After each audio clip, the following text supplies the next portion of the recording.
함께 보실 하나님 말씀 시편 57편 7절 말씀입니다.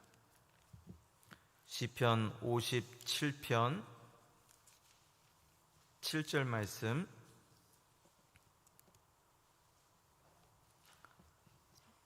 시편 57편 7절 한 절입니다. 우리가 함께 한 목소리로 봉독하시겠습니다. 하나님이여, 내 마음이 확정되었고 내 마음이 확정되었사오니 내가 노래하고 내가 찬송하리이다. 아멘. 기도의 자리, 응답의 자리, 겸손과 회개의 자리에 나오신 여러분들 주님의 이름으로 환영하고 축복합니다. 하나님께서 여러분들 기도에 아름답게 응답해 주실 줄로 믿습니다. 또 온라인으로 함께 예배하는 성도님들, 또 하나님께서 동일한 은혜로 함께 주실 줄로 믿습니다. 네, 오늘 리처드 포스터 목사님의 그 기도 13번째 시간, 언약의 기도 첫 번째 시간입니다. 언약의 기도, 굉장히 중요한 기도입니다. 중요하지 않은 기도가 어디 있겠습니까? 다 중요한 기도입니다. 그런데 이 언약의 기도를 통해서 우리가 또 하나님과의 그런 결단, 하나님과의 약속, 그 약속을 우리가 하고 우리가 기도가 지속될 수 있는 그런 굉장히 중요한 그러한 부분이기도 합니다. 언약 기도는 리처드 포스터 목사님 이야기입니다. 언약 기도는 하나님으로 충만한 삶을 갈망하는 마음속 외침이다 라고 그렇게 표현합니다. 참 좋은 표현인 것 같습니다. 하나님으로 충만한 삶, 하나님의 임재 가운데 거하는 삶, 하나님으로부터 충만한 삶, 그 충만한 삶을 갈망하는 마음속 깊은 외침입니다.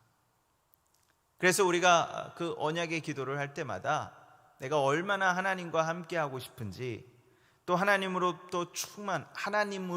충만한 삶을 살기를 원하는지 우리가 마음속에서부터 외치는 그러한 모습이다라는 것입니다. 이 기도를 통해서 개인적인 결단이라는 교차로에 우리가 들어섰다라는 겁니다. 우리가 이제는 결단하는 겁니다.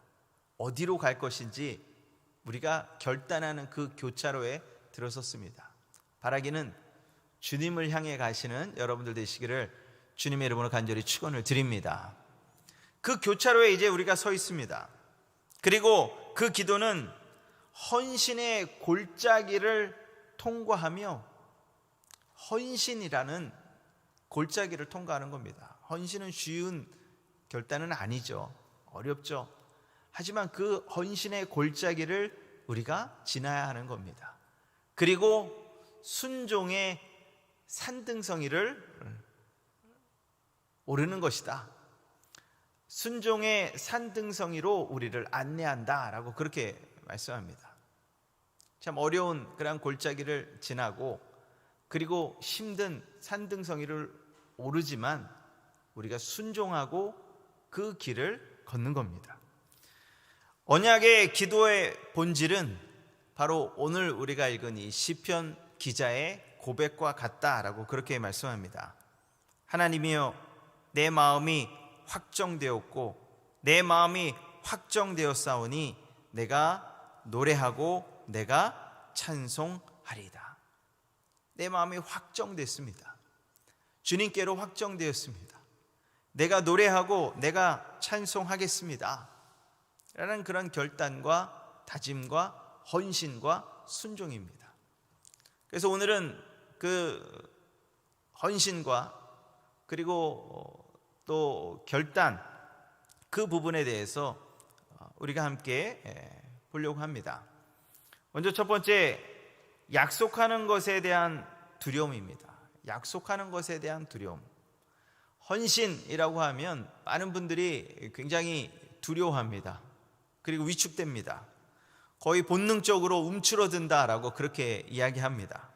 저 역시 그렇습니다. 리처드 포스터 목사님도 그러시답니다. 왜 그럴까?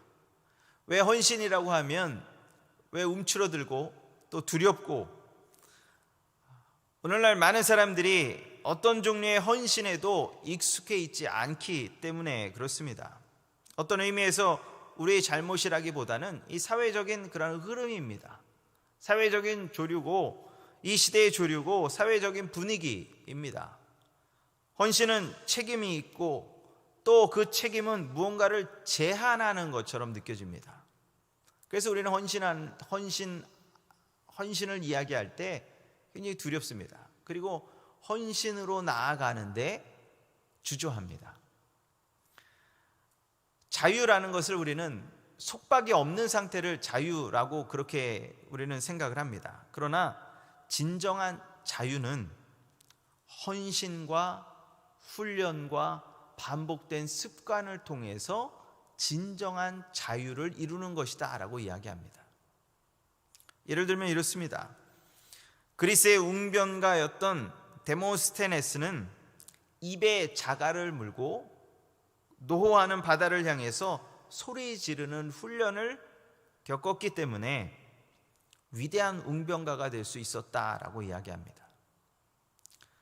위대한 웅변가가 되기 위해서는 그러한 헌신과 그리고 훈련과 습관이 되어져야 되는 겁니다.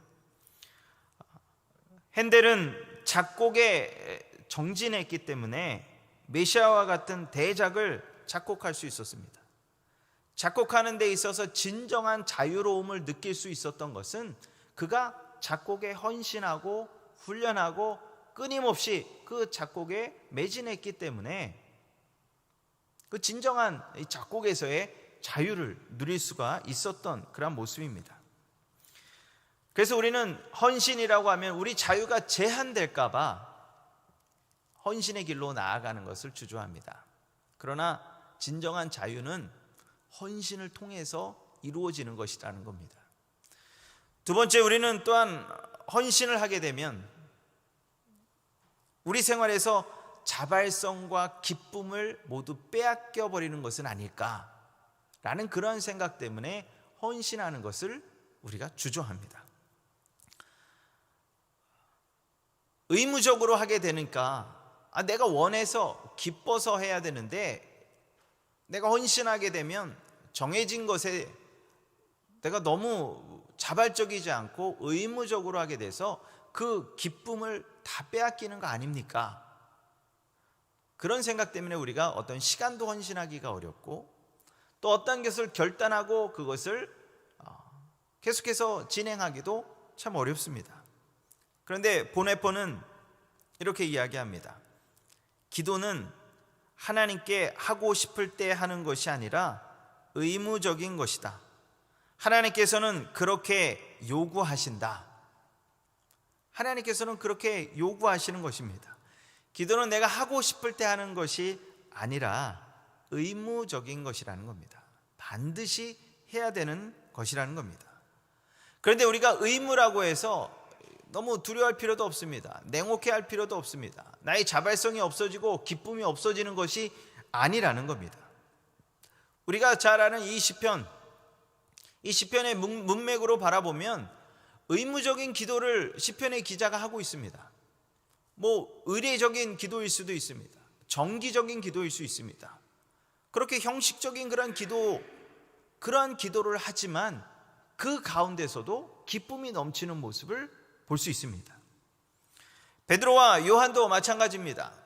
그들이 정해진 시간에 기도하러 가다가 성전 미문에 앉은 그 앉은뱅이를 만났습니다. 그들이 정해진 시간, 의무의 시간에 갔다고 해서 정규적으로 성전에 올라갔다고 해서 그들이 그 앉은뱅이에게 한 말, 은과 금은 내게 없거니와 내게 있는 곳으로 내게 주노니 곧 나사렛 예수 그리스도의 이름으로 걸으라. 그 말 속에 자발성이 없었다라고 이야기할 수 없습니다. 정기적인 예배 시간에 참여하기 위해서 가는 베드로와 요한이었지만 그 정규적인 시간, 의무적인 시간, 헌신된 그 시간에 가는 그 시간이었지만 그 마음속에서는 자발성으로 얼마든지 그러한 놀라운 그런 하나님의 이적을 행할 수 있었고 자발적인 기도와 자발적인 이야기가 충분히 그 안에서 나왔다라는 겁니다. 그리고 일어서지 못한 바로 그 사람 평소에 안진뱅이였던 바로 그 사람이 일어나고 나서 성전을 뛰어다니면서 하나님을 찬양했습니다. 그런데 그가 하나님을 찬양할 때 이를 악물고 찬양을 했을까요? 그렇지 않았을 겁니다. 정말 기쁜 마음으로 하나님을 찬양하면서 뛰어다녔을 겁니다. 의무적인 일도 성령의 힘으로 할 때 그 가운데 자발성이 있고 기쁨이 있고 커다란 그런 행복이 그 안에서 느껴지고, 그리고 놀라운 하나님의 축복이 나타나고 성령의 역사가 그 안에서 나타난다라는 겁니다. 그래서 의무는 지금 이 순간의 성례다라고 그렇게 이야기합니다. 의무라는 것은 지금 이 순간의 성례. 세 번째, 우리가 헌신을 회피하는 데는 또 다른 이유가 있습니다. 간단히 말해서 우리가 약속을 완수하지 못하지 않을까, 우리가 약속을 끝까지 지키지 못할지도 모른다라는 그런 두려움 때문에 하나님과 약속하는 것, 헌신하는 것, 그것을 우리가 주저합니다. 과거에 헌신을 했다가 이루지 못했던 그런 경험이 있을 수 있습니다. 그것이 큰 약속이었을 수도 있습니다. 그렇죠. 하나님과의 한 약속, 서원, 정말로 큰 것이었는데 지키지 못했을 수도 있습니다. 여러분, 배우자와 했던 중요한 약속을 여러분들 지키지 못했을 수도 있습니다. 또 여러분들의 자녀와 했던 그 약속을 지키지 못했을 수도 있습니다. 바로 그러한 과거에 지키지 못했던 바로 그 약속 때문에, 그 두려움 때문에 내가 새로운 약속, 하나님과의 새로운 약속을 하는 것, 헌신을 하는 것, 헌신을 다짐하는 그 길에 들어서는 것을 주저하는 우리들의 모습이 있다는 겁니다. 전도서 5장 5절 말씀 우리가 잘 압니다. 서원하고 갚지 아니하는 것보다 서원하지 아니하는 것이 나으니. 바로 이 말씀 때문에 우리는 약속을 지키지 못했을 때 마음속에 죄의식을 느낍니다. 서원하고 갚지 아니하는 것보다 서원하지 않는 것이 나으니까 나는 헌신을 결단하지도 또 하나님과 약속하지도 서원하지도 않겠다. 내가 기도하고 싶을 때 기도하고, 그리고 내가 원할 때 헌신하고, 그리고 내가 하고 싶을 때 내가 순종하겠다라는 그런 마음을 우리들이 갖고 있다라는 겁니다. 그런데 이러한 두려움에 대해서 걱정할 필요가 없다라는 겁니다. 왜냐하면 예수님의 수제자 베드로를 한번 보시기 바랍니다. 베드로가 예수님께 뭐라고 얘기했습니까? 예수님께서 너희가 다 나를 버릴 것이다 라고 했을 때 베드로가 이야기합니다. 모두 주를 버릴지라도 나는 결코 버리지 않겠나이다. 예수님께 약속했습니다. 이게 보통 의지적인 결단입니까? 예수님이 얘기하십니다. 닭이 2번 울기 전에 내가 나를 3번 부인할 것이다 라고 이야기하실 때 뭐라고 이야기합니까? 내가 죽을지라도 내가 주님을 부인하지 않겠습니다. 약속이고 언약이었습니다. 헌신을 다짐했던 베드로의 모습이었습니다. 그러나 그도 예수님을 부인했습니다. 예수님의 수제자가 예수님을 부인했습니다.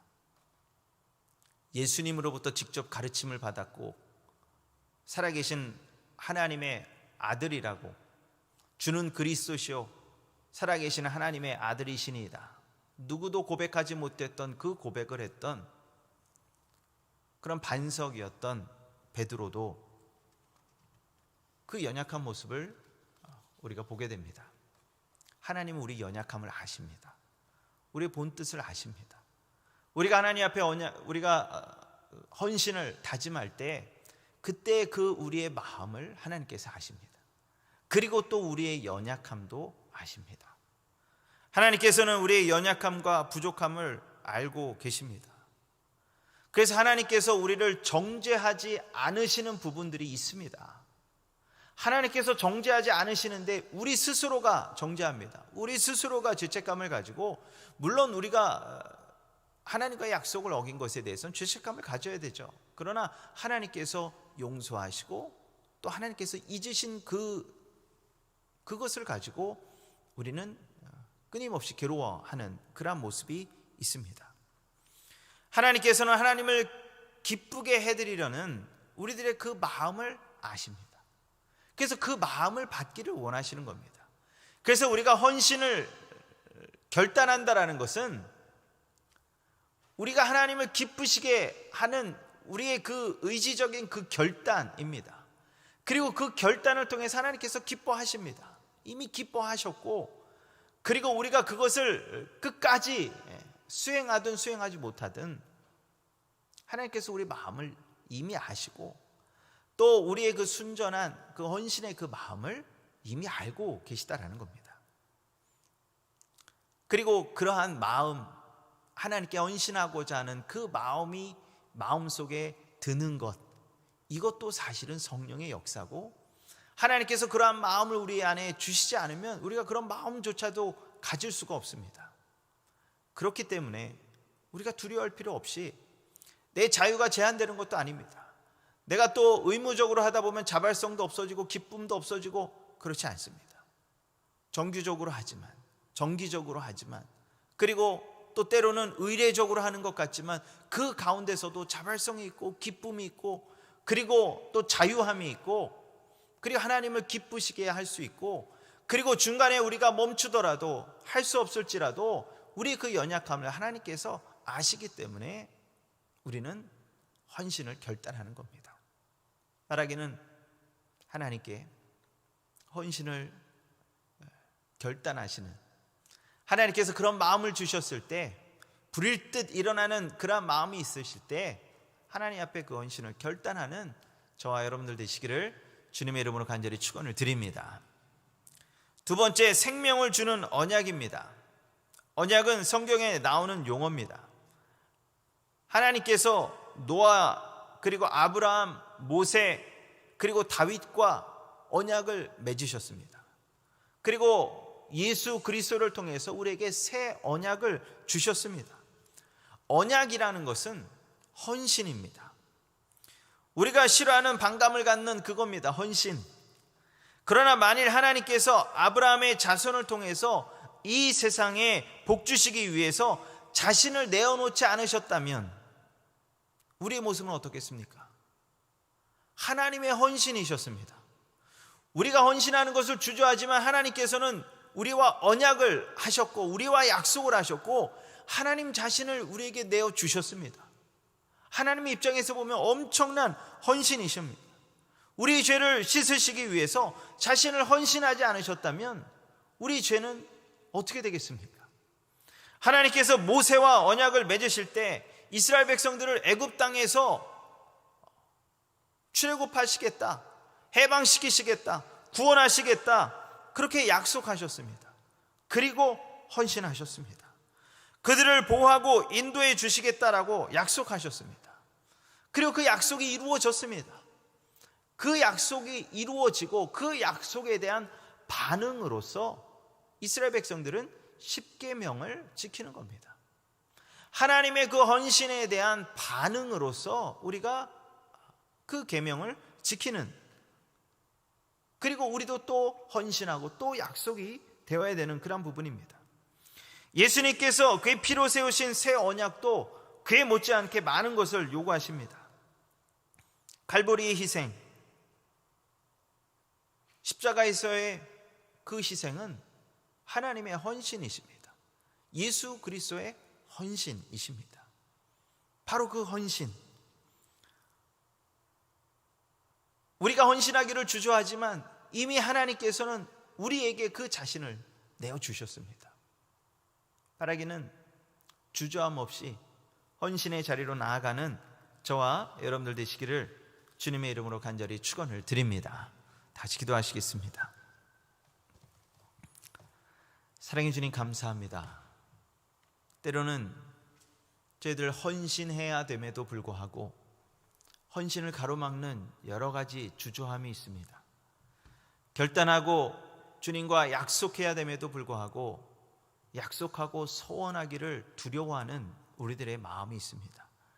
하나님께서 우리에게 불일 듯 그러한 사랑의 열정을 허락해 주셨는데, 헌신의 마음을 주셨는데, 순종의 마음을 주셨는데, 저희들 주저함으로 그 순종의 자리로 나아가지 못하고 헌신의 자리로 나아가지 못하는 우리들의 모습이 있습니다. 저희들 다시 한번 단호하게 결단하게 하시고 주님의 놀라운 이 거룩한 순종의 자리, 또 아름다운 헌신의 자리로 나아가는 우리의 삶이 되도록 하나님 인도하여 주시옵소서. 바로 우리가 하나님을 얼마나 사랑하는지, 하나님의 임재를 얼마나 갈망하는지, 그리고 하나님의 그런 놀라운 사랑으로 충만을 얼마나 원하는지, 그것에 대한 우리의 표현이고 우리의 외침임을 다시 한번 기억하고, 우리가 아름답게 결단하고 또 서원하고 헌신하고 순종함으로 기도의 자리로 나아가고, 그리고 주님의 놀라운 헌신과 봉사의 자리에 나아가고, 그리고 주님의 그러한 말씀에 아멘으로 순종하고 응답하는 바로 그 응답의 자리로 나아가는 우리 삶이 되도록 하나님 인도하여 주시옵소서. 저희들 자발성과 또한 기쁨을 잃어버릴까, 너무 의무적으로 그 일을 하는 것은 아닐까, 그 두려움으로, 그리고 끝을 내지 못할 것 같은 두려움으로, 마지막까지 할 수 없을 것 같은 두려움으로, 중간에 포기할까 염려하는 마음으로 저희들 시작하지 않는 헌신의 모습이 있습니다. 하나님 다시 한번 우리에게 용기를 주셔서 저희들 헌신하게 하시고 결단하게 하시고, 그리고 주님께서 그 삶을, 생명을 우리에게 내어주시는 그 놀라운 헌신을 저희들 바라보며 우리도 기꺼이 기쁨으로 헌신하는 주님의 귀한 백성, 주님의 복된 백성, 그리고 하나님의 놀라운 축복과 힘과 용기와 능력을 경험하는 귀한 백성 되도록 하나님 인도하여 주시옵소서. 이 아침도 저희들 결단의 자리로 나아오게 하시고 기도의 자리로 나아오게 하시고 헌신의 자리로 나아오게 하신 하나님께 감사드리고, 다시 한번 저희들 하나님 앞에 영광을 돌리는 귀한 삶, 하나님을 기쁘시게 하는 그 귀한 삶, 그리고 그 삶을 통해서 평안과 기쁨과 또한 행복과 또한 회복과 그런 하나님의 충만함을 경험하는 우리의 삶이 되도록 하나님 인도하여 주시옵소서. 감사드리며 모든 말씀 우리 주 예수 그리스도의 이름으로 간절히 기도하옵나이다. 아멘. 하늘에 계신